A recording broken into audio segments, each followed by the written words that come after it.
Today, November 19, is observed as International Men's Day.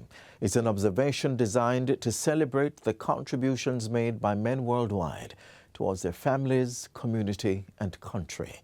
Hello and welcome to another edition of Jamaica Magazine. I'm your host, Adrian Atkinson. Coming up, the CSJP's Men with a Message program. We'll have that and more, but our first major stop is the news desk right after the break. Respect for myself and others.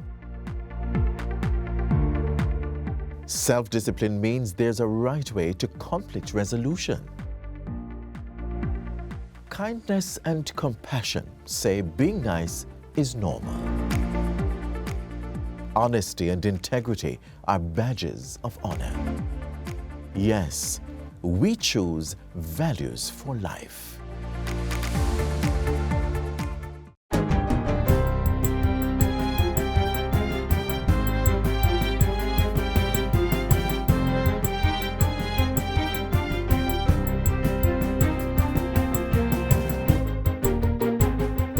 Good day, I'm Theodore Henry, and this is your JIS News for Tuesday, November 19, 2024. Tourism Minister Edmund Bartlett says every effort is being made to resolve matters affecting tourism workers. He was responding to issues being raised by tourism workers at various hotels across Jamaica. Minister Bartlett says he will be meeting with tourism workers over the next few weeks to ensure that entities meet with them to resolve the areas of dispute. I will be out there with you all during the next weeks and so to make sure that the commitment that we are getting from our employers to have these consultations are met and that the solutions are found. Minister Bartlett points out that there are 196 entities that employ workers in the tourism industry, each having their own system of management, cost arrangement, and employment contract arrangement. As such, he says resolution to the issues affecting workers must be found in a unified way. And so we have all determined that every single entity must meet with their staff and have discussions with regards to any issue that is now obtaining. And so we urge that that happens, and also that we bring a level of normalcy back to our operation, but more importantly, that we recognize that solutions are not had when we are poles apart. They are only had when we are together. The tourism minister is assuring workers in the sector that they are appreciated. Assurance has been given that the school safety policy will be finalized in short order. It comes on the heels of recent shootings within school proximity, the latest being on Friday, resulting in the death of a bus driver outside the gates of the Homewood Technical High School. Minister of Education, Skills, Youth and Information, Senator Dr. Dana Morris Dixon, made the disclosure during a visit to the school on Monday.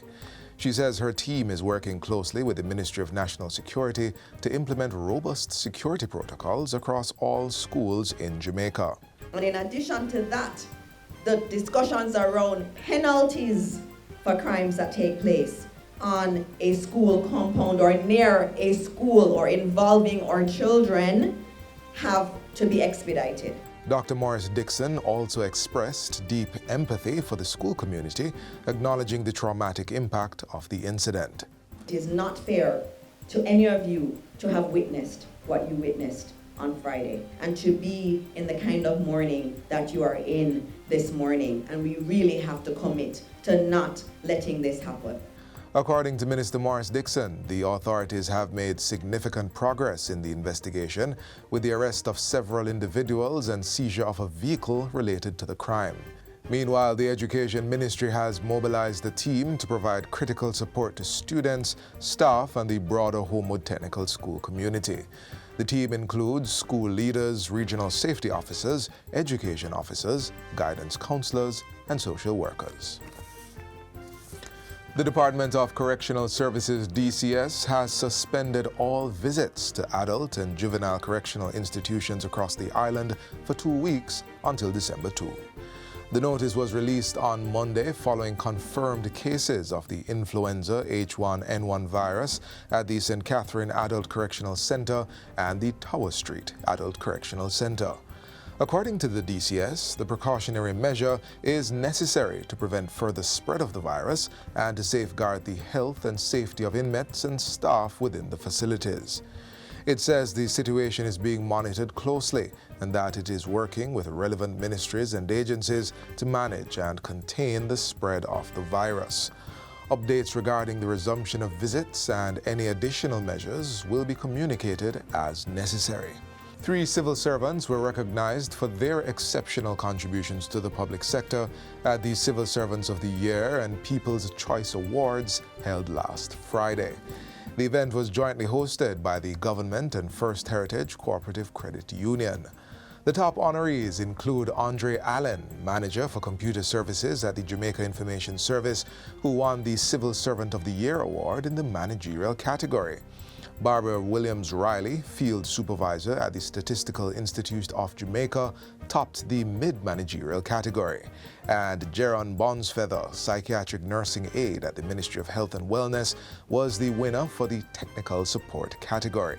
Adding to the event's accolades, Veronica Miller-Richards, Regional Health Records Administrator at the Ministry of Health and Wellness, clinched the coveted People's Choice Award.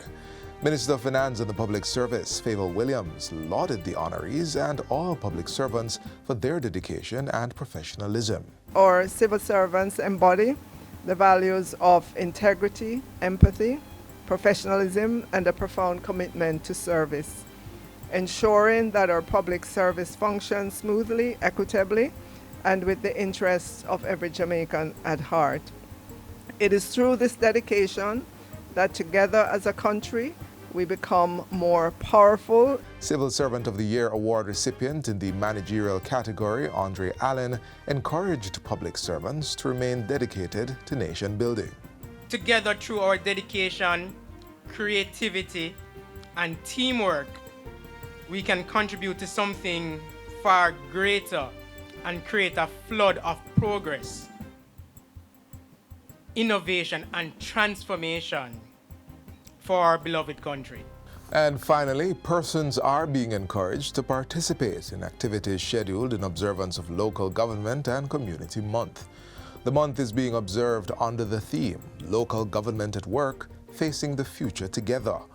The activities are being held by the Ministry of Local Government and Community Development and are geared towards expanding and strengthening people's knowledge about local governance.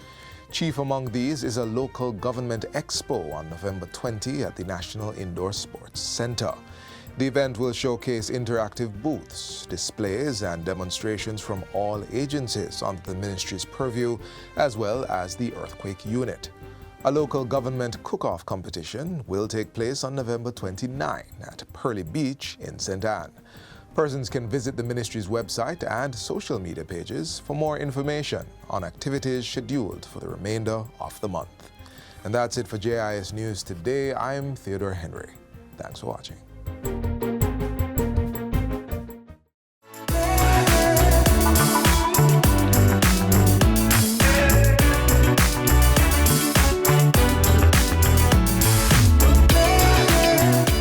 Urban development and more occupied the Prime Minister in the week just past, and we have your inside track on all the major undertakings.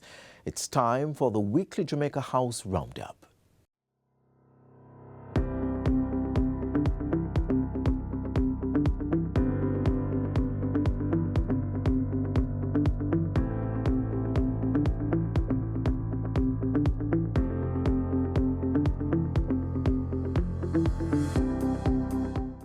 Prime Minister Dr. Andrew Holness was in Parliament last week and informed the House that the Spark program would officially get off to a start in mid-December.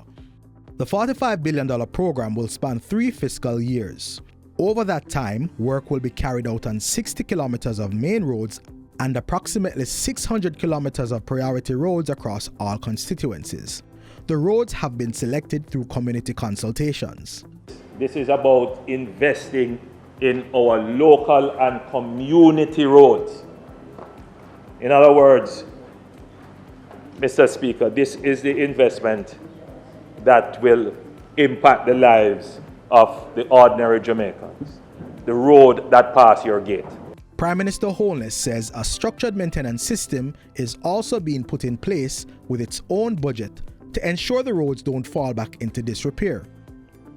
The government is also utilizing the opportunity of Spark to carry out an assessment of the country's full network of roads.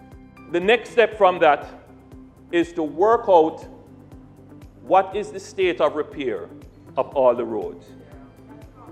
Then, from that, we work out what would be the budget necessary to bring all the roads up to an acceptable state of repairs, and over how many budgets you will have to do that. Another announcement of the Prime Minister is the approval of over $1.3 billion from members of Parliament to undertake their annual end-of-year routine maintenance of community infrastructure. Each constituency will receive $22 million, and the program will be managed by the National Works Agency and the National Solid Waste Management Authority. This is a routine initiative, including strict oversight, ensuring funds are utilized efficiently for road clearance, drain cleaning, garbage collection, and sanitation. Meanwhile, Dr. Holness reveals that the preliminary cost of damage to roads from Tropical Storm Raphael is $647 million, with 58 roads being affected. Of that figure, he says $311 million is required for immediate road clearance and repairs. The Prime Minister says repairs will be done under the Hurricane Burial Reach program from its $300 million allocation. Members of Parliament are therefore advised to prudently use the funds to maximize value and impact. I have directed the National Works Agency to accelerate technical assessments, enabling swift governmental decisions for community access and restoration of the access. The Ministry of Local Government and the Office of Disaster Preparedness and Emergency Management are already on the ground providing support to affected residents. Consensus has been reached on the roads to receive priority attention in the constituency of St. Andrew West Central, for which the Prime Minister is a Member of Parliament. Mr. Holness took recommendations from residents and political representatives during a Spark consultation and Community Development Fund (CDF) town hall last Thursday. The new thrust of the government is to, as far as possible, include the citizens in allocation and expenditure decisions. And that means that particularly where the expenditure has to do with community matters, that there should be a process where the beneficiaries, the ultimate beneficiaries, have a say in how this allocation and expenditure should be done. During the town hall meeting, Mr. Holness also paid tribute to Councillor Christopher Townsend of the constituency, who passed away last week. He was considered family, and his untimely death has left a real chasm in the West Central community. Over in St. Thomas, Prime Minister Holness asserted that developments such as the Morant Bay Urban Centre would help to build a good economy. He was addressing stakeholders and residents during a tour of the construction site for the urban centre. So we invited all of the stakeholders here today to see what the new economy of St. Thomas will look like. This is about creating an atmosphere where every Jamaican and everybody from St. Thomas can come and do business. Here we are hoping to carry industries that will employ people from your communities, that will give you income in your pocket. What you are seeing here is just the start. We are going to be building houses in these areas. On Friday, Prime Minister Dr. Andrew Holness enrolled and received his identification and card under the National Identification System, NIDS. I'm encouraging all Jamaicans to participate in this very important chapter in our nation's history, where every Jamaican can have a secured national ID. 300 people who were enrolled in the pilot phase of NIDS will begin receiving their cards this week. The card provides a reliable and secure way of verifying a person's identity. The verification of identification is almost instantaneous. And therefore, the law that supports the ID says that if you present your ID, no other form of identification is required, because this card has the ability to verify your identity on the spot. 99 newly minted inspectors of the Jamaica Constabulary Force JCF are being charged to be examples of the transformation that's taking place within the force. The officers are graduates of the JCF's Inspector Development course. As inspectors, you will now stand as role models for officers who look to you for guidance, upholding the highest standards of the JCF. The responsibility is substantial, but I am confident that each and every one of you is ready, willing, and fully prepared to excel in this role. Dr. Holness encouraged the graduates to be active contributors to a renewed transformative vision of the JCF to strengthen national security, build safer communities, and enhance public trust in law enforcement agencies. Wrapping up the week were courtesy calls from representatives of the World Bank and representatives of Jiangsu Shuanghai Construction Company Limited. That's it for Jamaica House Weekly. Be sure to join us next time for more of the news stories coming out of the Office of the Prime Minister.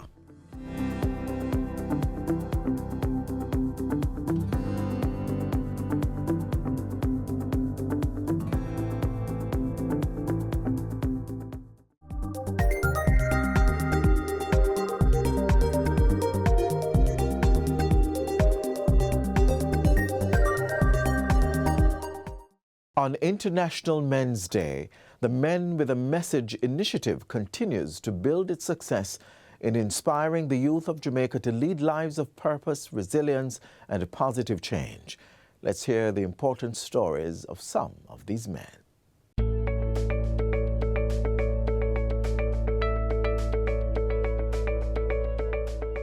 The Citizen Security and Justice Program, CSJP, is a crime and violence prevention initiative. It was developed by the Ministry of National Security to enhance security and justice by addressing the social and economic factors that help foster crime. In 2010, the program launched an outreach initiative called CSJP's Men with a Message. It is a group of messengers who are reformed men whose stories are aimed to inspire other young men. Well, I've been a member from the inception of the group from 2010. My role is giving tips and caution to at-risk males, and just to show people that change is possible. CSJP come and put me on the platform for a better life. My role in the program, I encourage my fellow member that we have a task and a journey. My role is also to empower the young youth them. They were recruited using different criteria. There had to have been proof that they had been out of crime and violence for at least 2 years. They also had to get recommendations from the police, from the community members, and from especially like the community development committees. We must firstly understand that it's a journey. And if they were coming from the other extreme, you know that naturally a lot of workshops, a lot of personal development activities would have taken place along that journey. So they've been able to adjust their behavior, they've been able to reflect within themselves and say, if there are other youngsters who are looking up to me, the onus is on me to act in a particular way.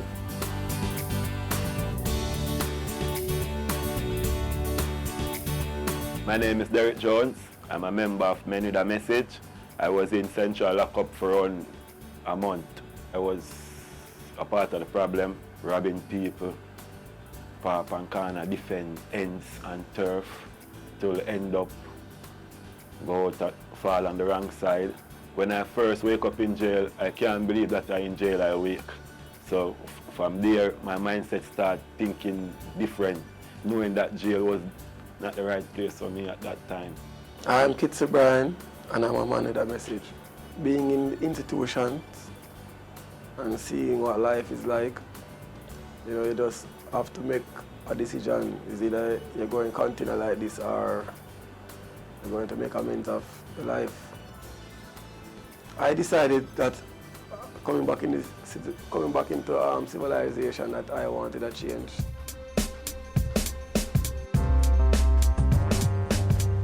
We definitely see where the Men with a Message initiative, I mean the CSJP on a whole, but also in particular the Men with a Message initiative, has been having significant impacts on the youngsters across this island. One such evidence is it being the demand that is there for the program, for the young men to come and speak at the different schools. And not only have they been asked to come and speak, but there have been many calls for them to return. I remember a particular place, it was somewhere over in St. Andrew, but there was a young man there who said that he knew me before all of this, and you know, when I gave a message and I finished and the young man came, you know, he was crying, tears running down his face, and he was asking me that if I don't remember him, but honestly I didn't know him, but he said that he knew me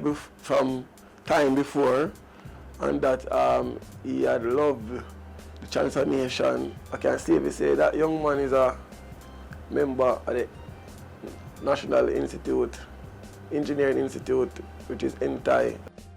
So to see that I was the person that inspired that, wow, that's great.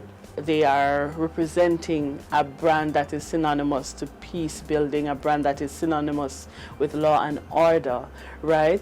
So the Men with a Message are always expected to be good ambassadors of the program, of the CSJP, and of the Ministry of National Security, which is our parent ministry. Don't follow a friend or not when I have nowhere going. Badness is madness. Stay in school. Garvey teach you that anywhere we go, read something before we reach. Even if we sit down and waiting on the people, we need to read something. Read a book, and you would see the difference between you and the man when I read. Favored, preferred, prepared mind.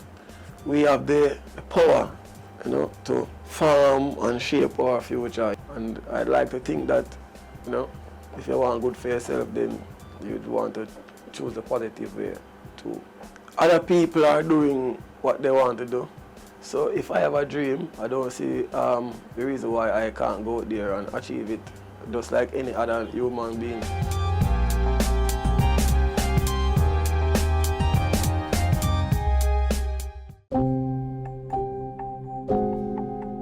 What are you doing about antimicrobial resistance? Antibiotic resistance is recognized by the World Health Organization as one of the top 10 public health threats facing the world. Misuse of antibiotics has given rise to this global crisis. But there's hope. Safe use of antibiotics is key. Adhering to prescribed dosages and duration is crucial. Use of organic acids and probiotics can help to solve infection risks and reduce the use of antimicrobials in animals. Remember, reducing antimicrobial resistance is everybody's business. Take action today. Let's preserve our antibiotics for a healthier tomorrow.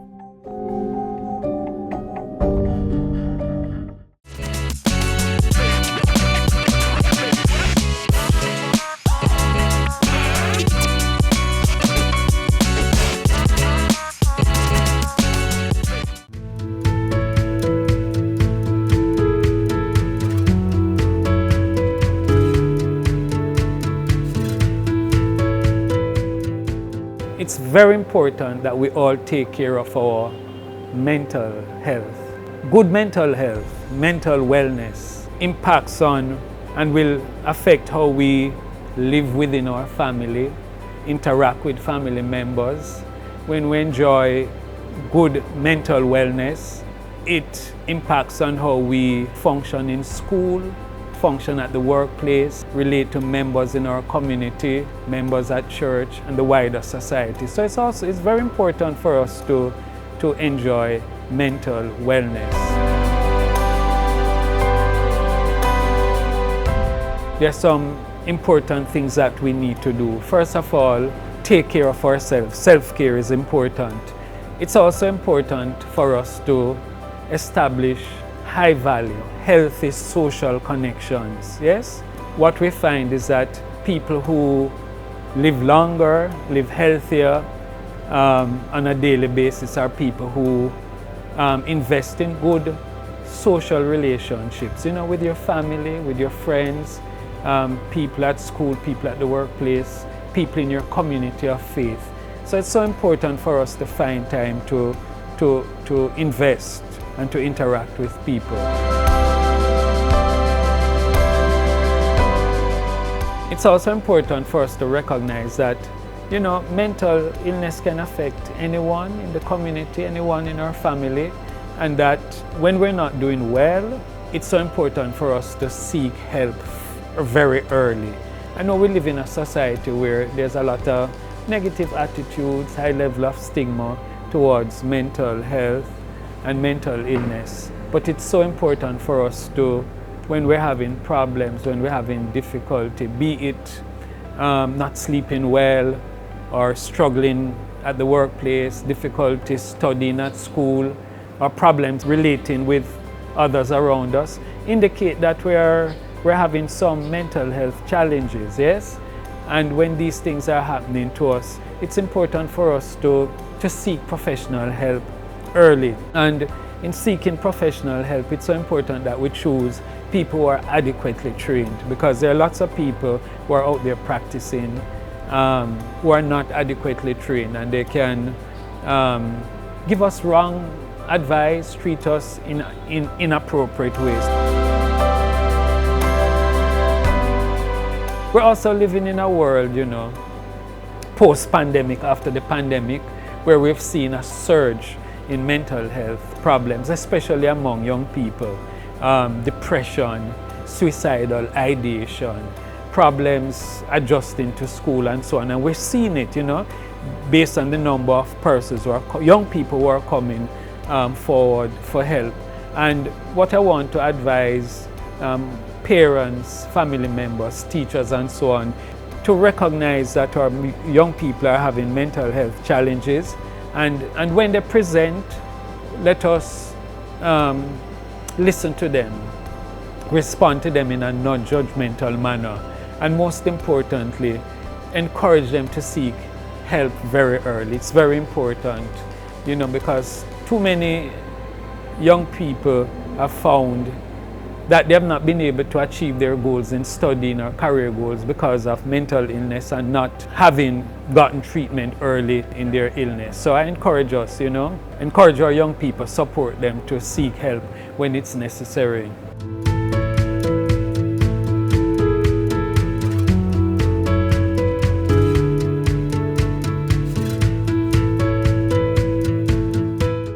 And that's it for today's edition of Jamaica Magazine. Do join us again tomorrow when we'll bring another informative show. Remember to visit our website in the meantime at gis.gov.jm for more news you can use. On behalf of the entire team, I'm Adrian Atkinson. Stay safe.